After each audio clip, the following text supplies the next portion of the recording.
I worked 4 jobs to pay off my wife's debts. One night, I overheard her laughing with her friends, calling me her personal doormat, and bragging that she spent my money on another man. The next morning, I prepared a surprise that would make her wish she'd never laughed at me.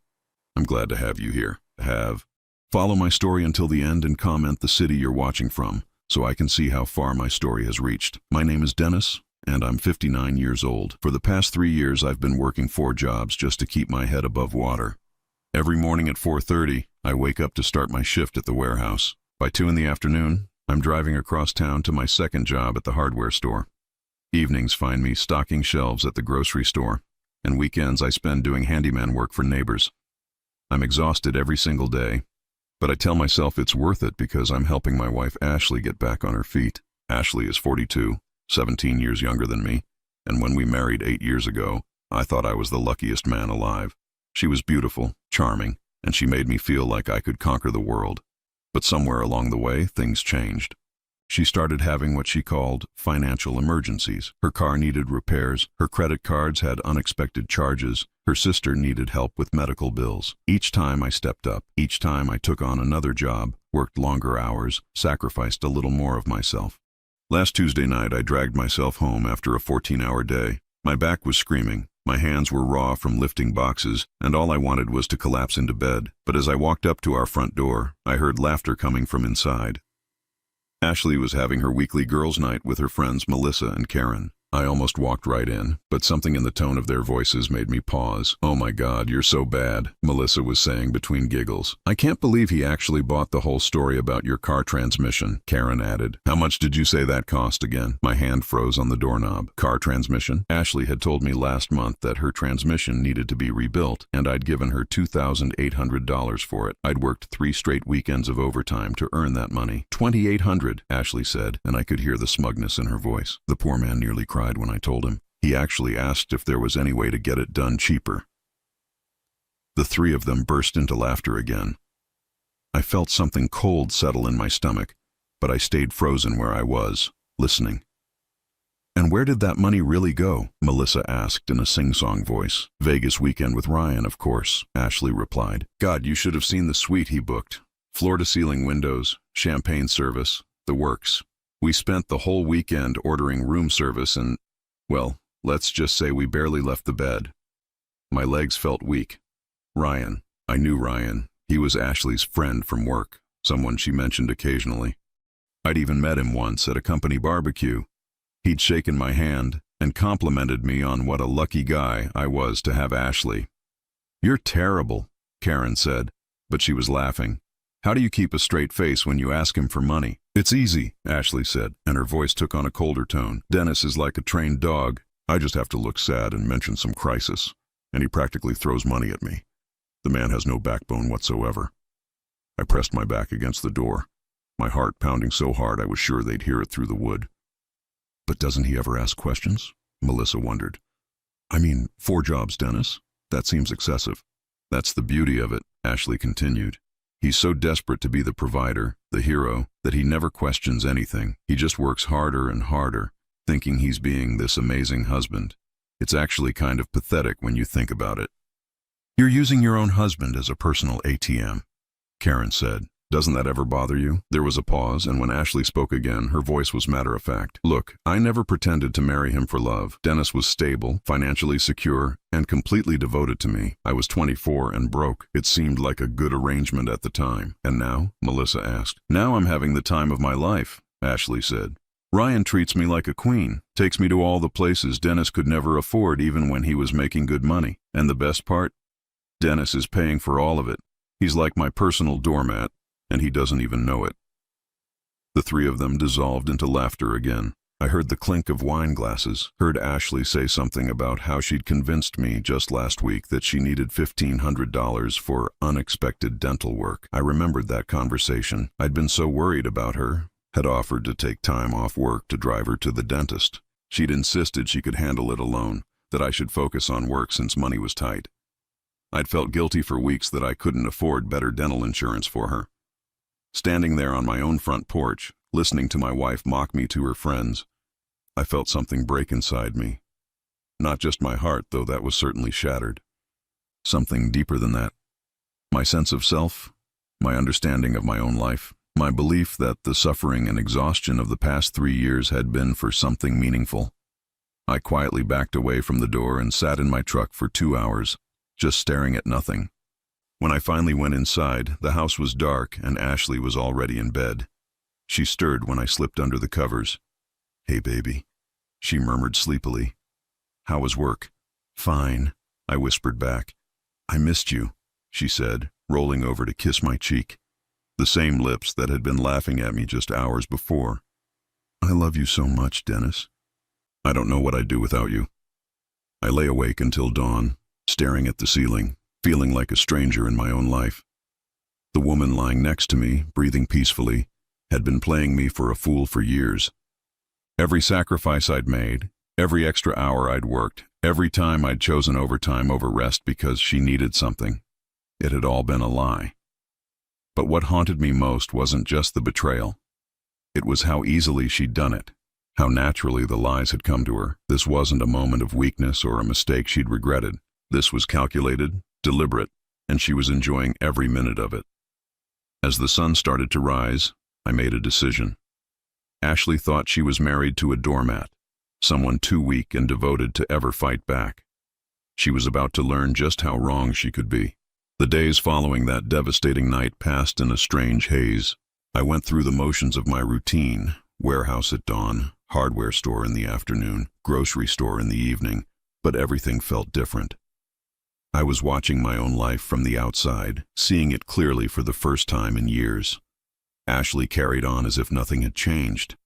She was the same affectionate wife she'd always been, greeting me with kisses when I came home, asking about my day, making small talk over dinner. But now I heard the performance in it. I saw how her eyes would glaze over when I talked about work, how she'd change the subject if I mentioned being tired. I realized she'd been acting this entire time, and I'd been too blind to see it. 3 days after overhearing that conversation, I made my first move. During my lunch break at the hardware store, I drove to our bank instead of eating. I'd never really paid close attention to our joint account statements before. I just deposited my paychecks and trusted Ashley to handle the household expenses. Now I sat in the parking lot with 6 months of statements spread across my dashboard, and what I found made my hands shake. The dental work that had supposedly cost $1,500, there was no charge to any dental office. Instead, there was a cash withdrawal for that exact amount on the same day Ashley said she'd had the procedure. The car transmission repair? No payment to any auto shop, but there were charges to hotels, restaurants, and what looked like spa services in Las Vegas. During the weekend, Ashley said she was visiting her sick aunt. I went back further, pulling up statements from the past 2 years on my phone. The pattern was everywhere once I knew what to look for. Ashley would tell me about some crisis, I'd transfer money or give her cash, and within days that money would be spent on luxuries or mysterious cash withdrawals. My wife hadn't had a single legitimate emergency in over 2 years. That evening, I watched Ashley differently. She made dinner and chatted about her day at the insurance office where she worked part-time. She mentioned that her friend Karen was going through a rough divorce, how sad it was when people couldn't make their marriages work. The irony was so thick I almost choked on it. "You're quiet tonight," she said, settling beside me on the couch. "Everything okay?" "Just tired," I said. It wasn't a lie. I was exhausted, but not from work anymore. I was tired of being played for a fool. She snuggled closer to me, her head on my shoulder. "You work so hard for us, baby. I know it's not easy, but things will get better soon. I'm hoping for a promotion at work, and then maybe you won't have to kill yourself with all these jobs." The promotion story was new, but I recognized the script. Give me hope, keep me motivated, make me believe the sacrifice was temporary. I wondered how many times she'd used variations of this speech over the years. "That would be nice," I said quietly. "I love you so much, Dennis," she whispered. "I know I don't say it enough, but you're my hero. The way you take care of me, provide for me. I'm the luckiest woman in the world." I closed my eyes and let her words wash over me. Each one felt like a small knife, cutting away the last remnants of the man I used to be. The man who would have melted at those words, who would have worked even harder to deserve them. The next day, I took an extended lunch break and drove to Ashley's office. I told myself I was just checking, maybe hoping I'd misunderstood something. But when I asked the receptionist if I could speak with my wife, she looked confused. "Ashley Hartwell," she said. "I'm sorry, but Ashley only works here 2 days a week. She's not in today." 2 days a week. Ashley had been telling me she worked part-time, but I'd assumed that meant at least 20 hours. 2 days a week was maybe 16 hours total. I thought about all the times she'd said she couldn't take on more hours because they weren't available. How she'd been trying to get promoted to full-time for years. "Do you know if she's been looking for additional work elsewhere?" I asked, trying to keep my voice casual. The woman smiled sympathetically. "Oh, I doubt it. Ashley's always talking about how she doesn't need to work more because her husband takes care of everything. She says she's living the dream, living the dream. While I worked 70 hours a week, my wife was living the dream." I drove back to the hardware store in a daze. My phone buzzed with a text from Ashley. "Missing you today. Can't wait to see you tonight. Making your favorite dinner. Love you." I stared at the message for a long time before responding, "Love you too." That evening, Ashley did make my favorite dinner, pot roast with all the fixings. She'd even bought a bottle of wine, which we rarely had anymore because I'd told her we needed to watch our spending. She was in a particularly good mood, talking animatedly about her day off, how she'd spent it organizing the house and running errands. "I'm sorry I spend so much," she said suddenly over dessert. "I know money's tight with all my problems lately. I promise I'm trying to be more careful." The apology felt rehearsed, like she'd been planning it. I wondered if this was part of her routine, spend my money, then offer a token apology to keep me feeling like she was aware of our situation.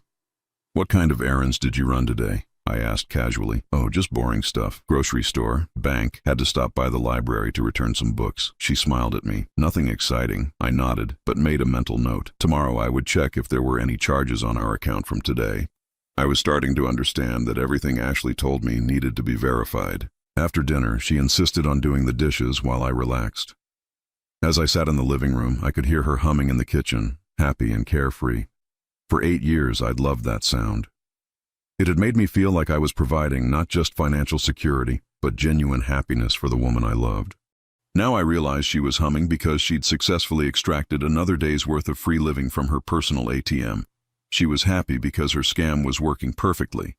That night, after Ashley fell asleep, I slipped out of bed and went to the garage. Hidden behind some old paint cans, I started a file folder. Bank statements, printed emails, receipts, anything that documented the lies. I didn't know yet what I was going to do with the evidence, but I knew I needed to have it. As I organized the papers by date, I started to see the bigger picture. This wasn't just random theft or impulse spending. Ashley had been systematically extracting money from me for years, and the amounts were getting larger. What started as a few $100s here and there had escalated to thousands. In the past 6 months alone, she'd taken over $8,000 under false pretenses. $8,000. That was more than I made in some months after taxes. Money I'd earned loading trucks at 4 in the morning, standing on my feet for 10-hour shifts, working weekends when my body was screaming for rest. I thought about Ryan, Ashley's lover, enjoying Vegas suites and room service paid for with my labor. I thought about Ashley laughing with her friends, calling me pathetic, planning her next lie. I thought about all the times I'd apologized to her for not being able to provide more, while she was secretly living better than we could afford. Sitting in that garage at 2 in the morning, surrounded by evidence of my wife's betrayal, I felt something I hadn't felt in years: clarity. For the first time since overhearing that conversation, I wasn't confused or heartbroken. I was angry, and anger was something I could work with. Ashley thought she was married to a weak man, someone she could manipulate indefinitely. But she'd made one crucial mistake. She'd underestimated what happens when a patient man finally reaches his limit. 2 weeks into my investigation, I discovered something that shook me even more than the financial betrayal. Ashley wasn't working alone. The network of lies extended far beyond just her and Ryan. It included people I'd trusted, people who had sat at my dinner table and smiled to my face while knowing exactly what was happening. It started when I decided to follow up on one of Ashley's most recent emergencies. 3 weeks ago, she'd come to me in tears, explaining that her sister Monica was facing eviction and needed $2,000 immediately. I'd given her the money without question, just like always.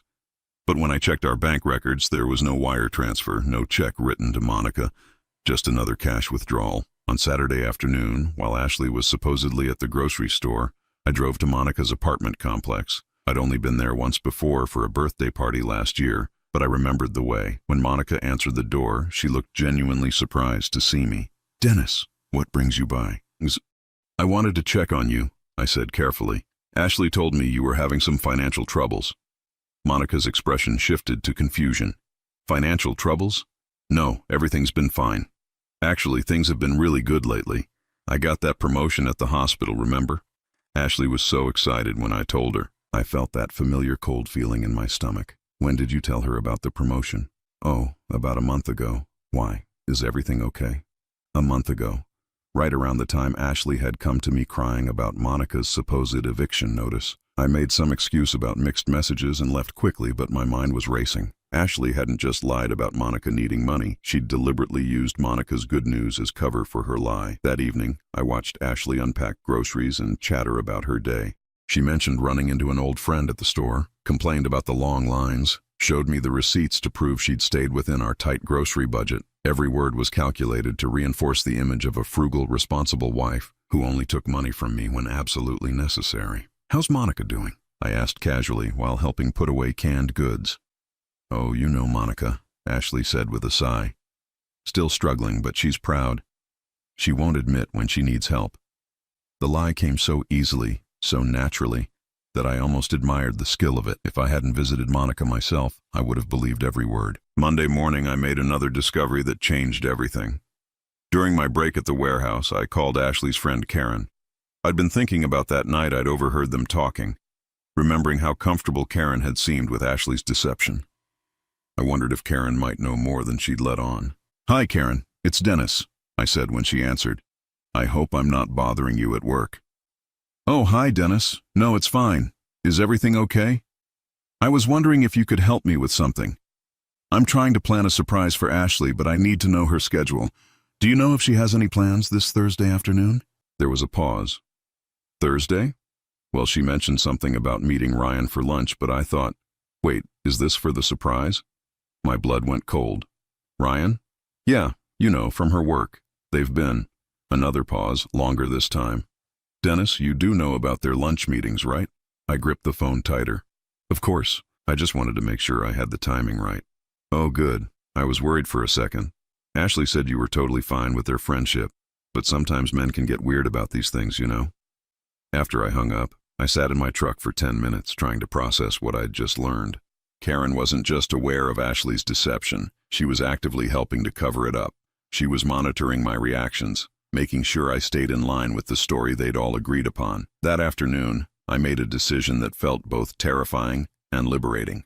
Instead of going to my second job at the hardware store, I called in sick and decided to see exactly what Ashley did on her days off. I parked across the street from our house and waited. At 11:30, Ashley came out wearing a dress I'd never seen before, something expensive looking in a deep blue that complemented her eyes perfectly. She got into her car and drove toward downtown. I followed at a distance, my heart pounding. She pulled into the parking lot of Marcello's, an upscale Italian restaurant I'd driven past hundreds of times but never imagined being able to afford.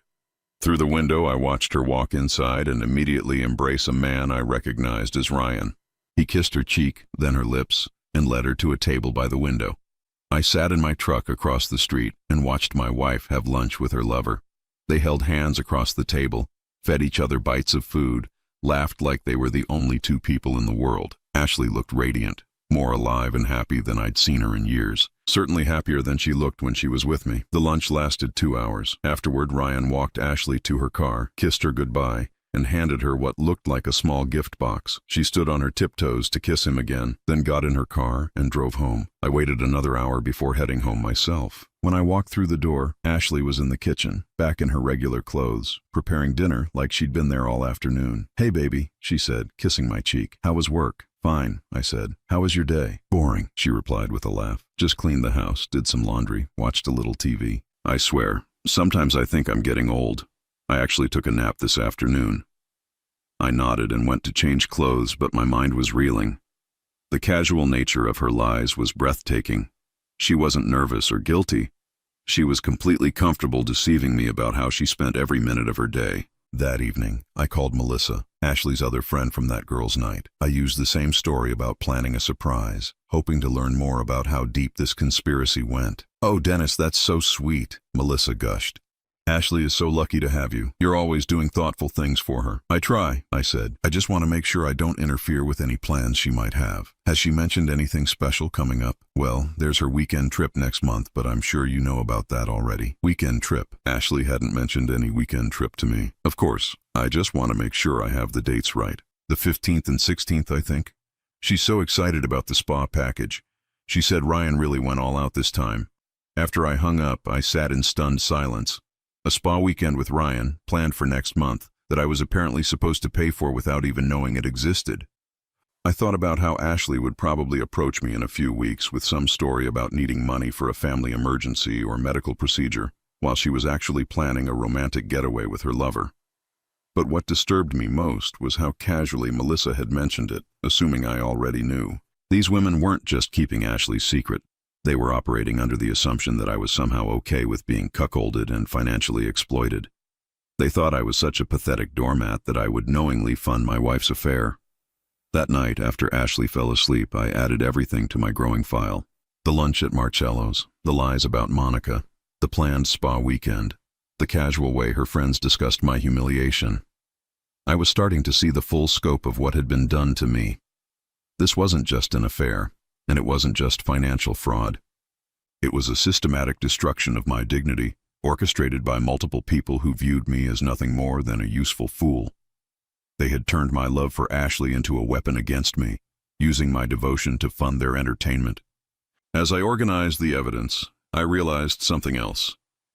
Ashley's friends weren't just enablers, they were active participants.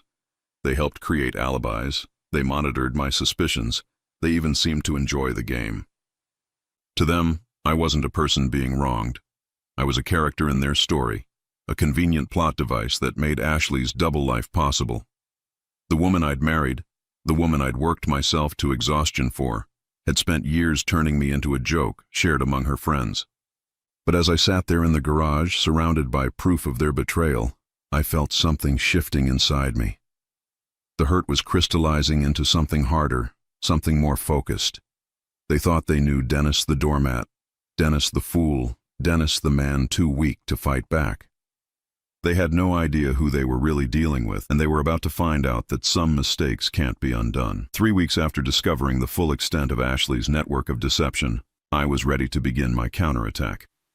But unlike my wife, I wasn't going to be reckless or emotional. I was going to be methodical, strategic, and most importantly, completely invisible until the moment I chose to reveal myself. The first step was protecting my assets. Ashley had access to our joint checking account, but I'd been quietly moving money into a separate savings account she didn't know about. Every week I deposited my paychecks as usual, but then transferred portions to my hidden account. To Ashley, it would look like our expenses were simply higher, nothing suspicious enough to trigger questions. I also opened a safety deposit box at a different bank across town. Inside, I stored copies of all the evidence I'd gathered: bank statements, photographs, recorded conversations, and a detailed timeline of Ashley's lies. If something happened to my garage files, I'd still have everything I needed. The second step was legal preparation. I made an appointment with a divorce attorney named Patricia Moss, someone who specialized in complex financial cases. I told her I was exploring options but wasn't ready to file anything yet. I just wanted to understand my rights and what evidence I would need.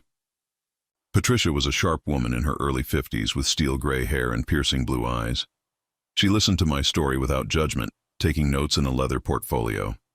"How long has this been going on?" she asked when I finished. "At least 3 years that I can prove, probably longer." She nodded. "And you have documentation of the false emergencies?" "Bank records, contradictory evidence, even recordings of her friends discussing it." Patricia leaned back in her chair. "Dennis, what you're describing goes beyond simple adultery. This is systematic financial fraud. In many cases, we can recover assets that were taken under false pretenses." I felt a surge of satisfaction hearing those words. Ashley thought she'd been clever, but she'd actually been committing crimes. "What's my best strategy?" I asked. "Document everything, don't tip your hand, and when you're ready, we strike fast and hard.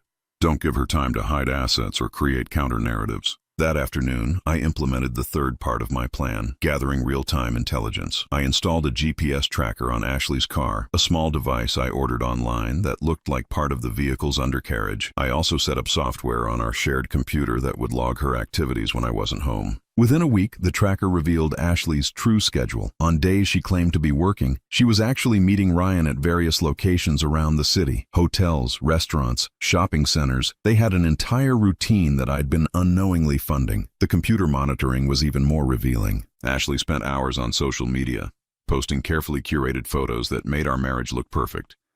But her private messages told a different story. She complained constantly about me to her friends, calling me boring, old, and pathetic. She made jokes about how easy it was to manipulate me, sharing strategies for extracting money. One message thread with Karen particularly stood out. Ashley, he's working overtime again this weekend. Sometimes I feel bad about how hard he works. Karen, don't. You deserve to be taken care of. Besides, he seems happy being useful. Ashley, true. And Ryan's planning something special for my birthday. I'll need to come up with a good story for why I need $1,500. Karen, medical emergency? Those always work. Ashley, perfect. Maybe some kind of scan or procedure. My birthday was in 2 weeks. I made a note in my file and waited. Sure enough, 10 days later, Ashley came to me looking worried. She'd been having some concerning symptoms, she said, and her doctor wanted her to get an MRI. Insurance wouldn't cover it, and she needed $1,500. I'm so scared, Dennis, she said, tears in her eyes. What if it's something serious? I held her while she cried, making soothing sounds and promising everything would be okay. Inside, I felt nothing but cold fury. She was using my love for her, my fear of losing her, to manipulate me into funding her lover's birthday surprise. Of course we'll get the MRI, I said. Your health is more important than anything. The relief on her face was genuine. Not because she was worried about her health, but because her performance had worked again. I gave her the money the next day, then used the GPS tracker to follow her activities. Instead of going to any medical facility, she met Ryan at an upscale jewelry store downtown. Through the window, I watched him help her select an expensive necklace. They kissed passionately in the parking lot before driving to a hotel. That evening, Ashley came home looking radiant. The MRI had gone well, she reported. The doctor said everything looked normal, but they'd have official results in a few days. She was so relieved, so grateful for my support. You're amazing, you know that? She said, kissing me softly. I don't know what I'd do without you. I kissed her back, playing the role of the devoted husband while mentally adding this interaction to my growing file of evidence. The fourth part of my plan was the most delicate, creating opportunities for Ashley to reveal herself. I started asking seemingly innocent questions about her activities, her friends, her work schedule. Nothing that would seem suspicious, but enough to get her talking. How's Monica doing? I'd ask randomly. Still struggling, Ashley would reply automatically, forgetting that Monica was actually doing well. What did you and Karen talk about at lunch yesterday? Oh, just girl stuff. Her divorce, work drama, you know how it is. But I'd checked her GPS that day, and she hadn't been anywhere near Karen. She'd been at Ryan's apartment. Each lie, each casual deception went into my file. I was building an ironclad case that would be impossible for her to deny or explain away. Meanwhile, I began preparing for my post-Ashley life. I started apartment hunting during my lunch breaks, looking for something small but comfortable that I could afford on my actual income. I researched what my expenses would be without Ashley's emergencies, and realized I could probably drop 1 or 2 of my jobs. For the first time in years, I allowed myself to imagine a life where I wasn't constantly exhausted, where my money went toward my own needs and wants, where I wasn't being lied to every single day. The prospect was both terrifying and exhilarating. I also began rebuilding relationships that Ashley had slowly pushed me away from. I called my brother Jake, who I hadn't spoken to in months because Ashley always seemed to have something more important for us to do when he invited us over. I started having lunch with my old friend Marcus from my previous job, someone Ashley had always found boring and negative. These conversations reminded me who I used to be before I became Ashley's personal ATM. I'd been confident, social, someone people enjoyed being around. Somewhere along the way, Ashley had convinced me that I was lucky to have her, that I should be grateful for her attention. But talking to people who actually valued me helped me remember my worth. The final piece of my preparation was psychological. I knew that when the time came to confront Ashley, she would pull out every manipulation tactic she'd perfected over the years. She'd cry, she'd apologize, she'd promise to change. She'd try to make me feel guilty for not trusting her. She might even threaten to leave me, thinking that would terrify me into backing down. I spent time mentally rehearsing these scenarios, preparing responses that would cut through her emotional manipulation. I practiced staying calm, staying focused on facts rather than feelings, staying committed to my decision regardless of what she said or did. By the end of the month, I was ready. I had evidence, legal counsel, financial protection, and most importantly, complete clarity about what Ashley really was. She'd spent years thinking she was married to a weak man who would never fight back, never question her, never stand up for himself. She was about to learn that the biggest mistake of her life was underestimating the man who'd been quietly watching, planning, and preparing for this moment. The doormat she'd been wiping her feet on was about to become the wall that ended her game forever. Ashley had no idea that her perfectly orchestrated deception was about to collapse, taking her comfortable life and her network of enablers down with it. The perfect moment came exactly 6 weeks after I'd overheard that devastating conversation. Ashley was planning another girls' night. The same group, the same routine, the same women who had laughed at me while I worked myself to exhaustion. But this time, I was going to give them something worth talking about. That morning, Ashley had come to me with her latest emergency. Her friend Melissa was in the hospital, she claimed, and needed someone to cover her rent while she was unable to work. $2,500 needed immediately. I know it's a lot, Ashley said, tears streaming down her face. But she's been such a good friend to me, Dennis. I can't just let her lose her apartment when she's fighting for her life.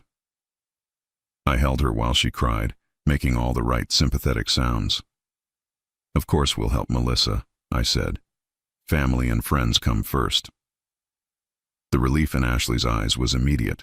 She kissed me gratefully, promising she'd find a way to pay me back, swearing she'd never ask for money again unless it was a real emergency. But I'd already checked. Melissa wasn't in any hospital. In fact, according to her social media posts from that very morning, she was at a yoga class, complaining about the instructor's new routine. Ashley was planning to use my money for the spa weekend with Ryan that Melissa had accidentally mentioned weeks ago. I transferred the money to our joint account as requested, but I also made some transfers of my own. By afternoon, I had moved most of our savings to my private account, leaving just enough to cover legitimate household expenses. I also withdrew $5,000 in cash, money I'd earned through months of overtime, and secured it in my safety deposit box. Ashley spent the afternoon getting ready for her girls' night, humming happily as she did her hair and makeup. She was in an exceptionally good mood, probably thinking about how she'd fooled me once again, how she'd successfully extracted money for her romantic weekend. "Have fun tonight," I said as she prepared to leave. "You deserve a night out with your friends." "You're the best husband in the world," she said, kissing me goodbye. "I love you so much, Dennis." An hour after she left, I drove to Karen's house. I knew that's where they'd be meeting. Ashley had mentioned it casually, probably thinking I wasn't really listening. I parked across the street and waited until I could see all 3 women through the living room window, wine glasses in hand, settling in for their weekly session of destroying my reputation. Then I walked up to the front door and knocked. Karen answered, her face immediately shifting from relaxed to panicked when she saw me. "Dennis! What are you doing here?" "I need to talk to Ashley," I said calmly. "It's important." We're having girls' night," Karen stammered. "Maybe you could call her tomorrow?" "It can't wait," I said, and I gently but firmly stepped past her into the house. Ashley was sitting on the couch next to Melissa, both of them frozen with wine glasses halfway to their lips. The look of pure terror on Ashley's face told me everything I needed to know about what they'd been discussing. "Dennis!" Ashley jumped up, trying to force a smile. "What's wrong? You look upset." "Sit down, Ashley," I said quietly. "All of you, please sit down." The 3 women exchanged glances, but they obeyed. I remained standing, looking down at them from a position of power for the first time in years. "I have some interesting news to share," I began, my voice steady and calm. Today, Ashley came to me asking for $2,500 for Melissa's medical emergency. Apparently, Melissa is in the hospital and needs help with rent. Melissa's face went white. Ashley started to speak, but I held up a hand. But here's the fascinating thing, I continued. According to Melissa's Instagram, she was at yoga this morning. According to her Facebook, she went shopping this afternoon. Unless they've started offering yoga classes and retail therapy in hospital rooms, I'd say someone isn't telling the truth. The silence in the room was deafening. Ashley's mouth opened and closed like a fish out of water. "Dennis, I can explain," she finally whispered. "Oh, I'm sure you can," I said. "You're very good at explaining things, like how you explained that car transmission repair that never happened, or the dental work that turned into a Vegas weekend with Ryan, or your sister Monica's eviction notice that coincided remarkably well with her promotion at the hospital." Ashley's face crumbled. "How did you? When did I find out?" I finished for her. 6 weeks ago, the night you had your last girls' night here. The night you called me your personal doormat and bragged about how easy it was to manipulate me. Karen and Melissa looked like they wanted to disappear into the couch cushions. Ashley's tears were flowing freely now, but they looked different than her usual performance tears. These looked like genuine panic. "I've been very busy these past 6 weeks," I continued conversationally, "learning about your lunch dates with Ryan, your spa weekend plans, your complaints to your friends about how boring and pathetic your husband is. It's been quite educational." I pulled out my phone and started reading from Ashley's text messages. This is from 3 days ago. "Sometimes I think about leaving Dennis, but then I remember how useful he is. Ryan keeps saying I should divorce him and move in, but why would I give up my personal ATM? Ashley let out a strangled sob. "Dennis, please, you don't understand." "I understand perfectly," I said. "I understand that you married me for money and security, not love. I understand that you've been systematically stealing from me for years. I understand that you and your friends think I'm a pathetic fool who deserves to be used and mocked." I looked at Karen and Melissa. "I also understand that you've both been active participants in this fraud. You've helped create alibis, you've monitored my reactions to make sure I stayed in line, and you've treated my pain like entertainment." Karen tried to speak. "Dennis, we never meant for it to go this far, didn't you?" I asked. "Because from where I'm standing, it looks like you all enjoyed every minute of it. You turned my marriage into a game, and I was the only one who didn't know the rules." Ashley suddenly dropped to her knees in front of me, grabbing my hands. "Dennis, please, I'm sorry. I know I made mistakes, but I do love you. I can change. I promise I can change." I looked down at her, feeling nothing but cold detachment. "Stand up, Ashley." She scrambled to her feet, hope flickering in her eyes. "I want you to know that I've already spoken to a lawyer," I said. "I've documented everything. Every lie, every theft, every betrayal. I have GPS records, bank statements, recorded conversations, and enough evidence to bury you in court." The hope died in her eyes. "What are you saying?" "I'm saying that your game is over. Tomorrow morning, you'll find that our joint accounts have been frozen pending legal review. The credit cards you've been using have been canceled, and I've already moved out of our house." Ashley staggered backward. "You can't do this. I'm your wife." "No," I said firmly. "You're a stranger who's been living in my house and stealing my money. My wife died 6 weeks ago when I discovered who you really are." I turned to leave, then paused at the door. "Oh, and Ashley? That spa weekend you're planning with Ryan? You might want to cancel it, unless he's planning to pay for it himself, which I somehow doubt." As I walked back to my truck, I could hear Ashley's sobs through the open window, along with Karen and Melissa's panicked voices trying to figure out what to do next. For the first time in 6 weeks, I felt truly at peace. The drive to my new apartment took 20 minutes. It was a small one-bedroom place across town, nothing fancy, but it was mine. No lies, no manipulation, no performance required. Just honest walls around an honest life. I poured myself a beer, a luxury I hadn't allowed myself in months because of our tight budget, and sat on my new couch. My phone was buzzing constantly with calls and texts from Ashley, but I ignored them all. Tomorrow I would turn off the old phone and get a new number. Tonight I just wanted to enjoy the silence. For 8 years I had been living Ashley's version of my life, working myself to death to fund her double life while she laughed at me behind my back. But that man was gone now, buried under the weight of too much truth. The man sitting in this apartment was someone different. Someone who would never again confuse love with exploitation or devotion with doormat behavior. Ashley had created this situation by treating me like a fool. Now she would have to live with the consequences of underestimating the very man she'd spent years destroying. 6 months later, I was sitting in my lawyer's office, signing the final divorce papers. Patricia Moss spread the documents across her mahogany desk, her expression satisfied as she pointed to each signature line. "The judge was very clear in his ruling," she said, organizing the papers into neat stacks. "Ashley is required to pay restitution of $43,000 for documented financial fraud. She has 5 years to pay it back with interest." $43,000. That was what Patricia and her forensic accountant had been able to prove Ashley had stolen from me over the past 4 years. The actual amount was probably higher, but we could only pursue what we could document with absolute certainty. "What if she can't pay?" I asked. Patricia smiled grimly. "Then her wages get garnished until every penny is recovered. She'll also be responsible for all legal fees, which adds another $12,000 to her debt." I thought about Ashley, now living in a studio apartment across town, working full-time at her insurance office for the first time in years. According to mutual acquaintances, she'd tried to move in with Ryan after I'd exposed everything, but he disappeared the moment her funding dried up. Apparently, their grand love affair hadn't survived the reality of him actually having to pay for dates. "She tried to contest the settlement one more time last week," Patricia continued. "Claimed she was the victim of emotional abuse, that you had manipulated her into the affair." I laughed, a sound that came easier these days. "How did that go?" "The judge reminded her that we have recordings of her calling you a doormat and bragging about manipulating you." He was not amused by her attempt to rewrite history. The recordings had been the key to everything. In our state, only one party needed to consent to recording conversations, so everything I'd captured on my phone during those final weeks was admissible in court. Ashley's own words had destroyed any sympathy she might have otherwise received. "What about her friends?" I asked. "Karen and Melissa? They're named as co-conspirators in the civil suit, but they've already settled out of court. Apparently, they decided $10,000 each was preferable to having their involvement become public record.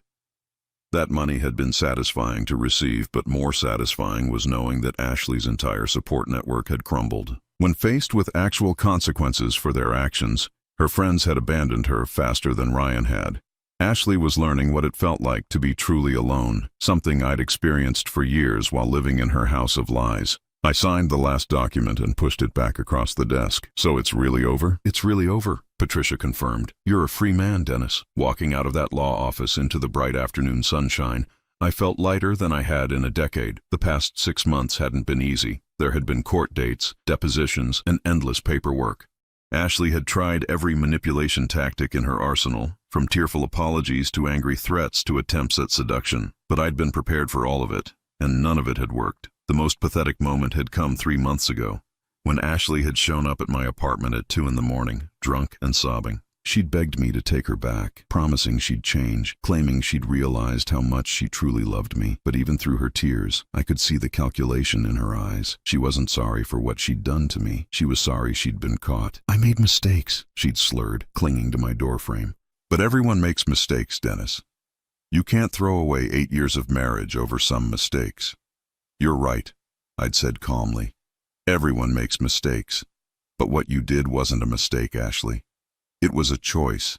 Every lie, every theft, every moment you spent with Ryan while I worked myself to death, those were choices." She'd tried to push past me into the apartment, but I'd blocked her path. "We can work through this," she'd insisted. "We can go to counseling, start over, be better." "There is no we anymore," I'd told her. "You destroyed that when you turned our marriage into a fraud." The hardest part had been the well-meaning people who tried to convince me to forgive her. Ashley's mother had called repeatedly, begging me to give her daughter another chance. Even my own brother Jake had suggested that maybe I was being too harsh, that everyone deserved a second chance. But I'd learned something important during those lonely months of investigation. Forgiveness without consequences isn't mercy, it's enabling. Ashley hadn't just betrayed me once in a moment of weakness. She'd built her entire life around exploiting me. She'd turned my love into a weapon against me, and she'd felt no guilt about it whatsoever. Now, driving home from the lawyer's office, I reflected on how much my life had changed. I'd quit 3 of my 4 jobs and was working normal hours for the first time in years. My apartment was small but comfortable, and for the first time ever, every piece of furniture in it was something I'd chosen and paid for myself. I'd also started dating again. something that had terrified me at first. How do you trust someone new when your own wife spent years lying to your face? But Patricia had recommended a therapist named Dr. Sarah Chen, who specialized in helping people recover from financial and emotional abuse. "You're not broken, Dennis," Dr. Chen had told me during one of our early sessions. "You're a caring person who was targeted by someone who exploited that caring nature. That's not a flaw in you. It's a flaw in her." The therapy had helped me understand that what Ashley had done to me was a form of abuse, just as damaging as physical violence but harder to recognize. She'd systematically undermined my sense of reality, convinced me that her problems were my responsibility, and isolated me from friends and family who might have helped me see the truth sooner. But I'd also learned something else. I was stronger than I'd ever imagined. The man who'd survived Ashley's manipulation, who'd gathered evidence while maintaining his cover, who'd built a legal case while pretending nothing had changed, that man was capable of anything. 3 weeks ago, I'd had my first real date in over 8 years. Her name was Linda, a nurse practitioner I'd met at a coffee shop near my apartment. She was divorced herself with 2 teenage kids, and she understood what it meant to rebuild your life after betrayal. "I can always tell," she'd said over dinner, "when someone has been through real hardship. There's a kind of quiet strength that comes from surviving something that should have destroyed you." We'd been taking things slowly, but I was hopeful. Not desperate, not grateful for any attention like I'd been with Ashley, but genuinely hopeful about building something real with someone who valued honesty as much as I did. My phone buzzed with a text message as I pulled into my apartment complex. For a split second, my heart jumped, thinking it might be Ashley trying to contact me again despite the restraining order, but it was Linda, asking if I wanted to grab dinner tomorrow night. I smiled and typed back, "I'd love to." As I walked up to my apartment, I thought about the man I'd been a year ago, exhausted, defeated, working 4 jobs to fund someone else's happiness while convincing myself it was love. That man felt like a stranger to me now, someone I'd known briefly but had outgrown completely. Ashley had spent years trying to convince me that I was lucky to have her, that no one else would want a boring middle-aged man like me. But she'd been wrong about everything else, and she'd been wrong about that too. I was 59 years old, and I was just beginning to discover what I was actually worth. That evening, I called my brother Jake to tell him about the finalized divorce. We'd been talking regularly again, rebuilding the relationship that Ashley had slowly poisoned with her constant need for attention and drama. "How do you feel?" he asked after I'd given him the details. I considered the question seriously. "Free," I said finally. "For the first time in years, I feel completely free." "Any regrets?" I thought about Ashley, probably sitting in her studio apartment, facing 5 years of wage garnishment and the reality that her golden goose was never coming back. I thought about Karen and Melissa, who'd learned that enabling fraud came with a price tag. I thought about Ryan, who'd discovered that someone else's husband paying for your girlfriend's affection wasn't actually sustainable. "None," I said, and I meant it completely. After I hung up, I poured myself a glass of wine, a nice bottle I'd bought for no reason other than wanting to celebrate the simple fact of being alive and honest. I sat on my balcony, watching the sunset paint the sky in brilliant oranges and purples, and I felt something I hadn't experienced in almost a decade: peace. Ashley had taught me an important lesson, though probably not the one she'd intended. She'd shown me that I was capable of surviving betrayal, of fighting back when cornered, of rebuilding my life from nothing. She'd tried to make me believe I was weak, but she'd actually proven I was stronger than I'd ever imagined. Tomorrow I would wake up in my own bed, go to my one job, come home to my honest apartment, and maybe have dinner with a woman who saw me as a whole person rather than a wallet with legs. It was a simple life, but it was mine, built on truth rather than lies.